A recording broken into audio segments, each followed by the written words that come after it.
Figurez-vous que j'ai reçu une question. Bien sûr, j'ai reçu une question de Marie-Claude. Alors, j'ai vu la question. Je l'ai lue. Et puis, au début, j'ai trouvé ça, comment dire, une question plutôt simple. Mais je sentais un truc bizarre. Pourquoi ? Parce que, le plus simple, c'est que je vous dise la question. Vous allez voir, c'est particulier. Alors voilà la question de Marie-Claude. Pourquoi Coco s'appelle Coco ? Alors vous voyez, c'est particulier. Au début, j'avais pas de réponse.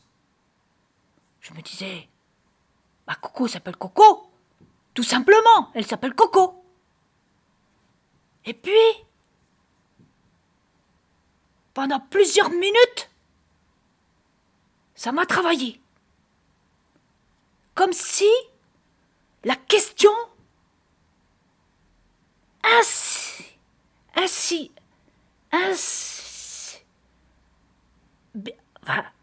elle est rentrée sans que je m'en aperçoive à l'intérieur plus profondément. Et là,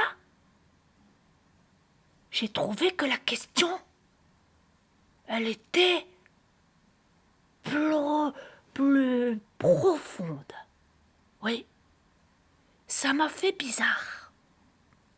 Pourquoi Coco s'appelle Coco ?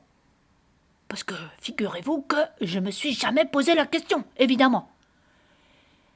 Et comme c'est une question personnelle, c'est rentré en moi. Elle est rentrée. Elle a creusé un chemin, on peut dire comme ça. Et après, je me sentais bizarre. Parce que je ne sais pas pourquoi Coco s'appelle Coco. Je sais pas. Et c'est là où je me suis sentie bizarre. Alors, j'ai pas de réponse à Marie-Claude, je suis désolée. Mais, par contre, j'ai une suggestion. C'est quoi la suggestion ? C'est que Marie-Claude, tu poses directement la question à... Parce que il faut que je vous dise quelque chose. L'effet bizarre que ça m'a fait, c'est comme si c'était un mystère profond. Alors, je me suis dit que Marie-Claude, tu pourrais directement poser la question à celui qui crée les mystères. Et notamment, celui qui a créé le mystère des noms. Et peut-être que si tu as une réponse, je veux bien la passer dans le journal pour,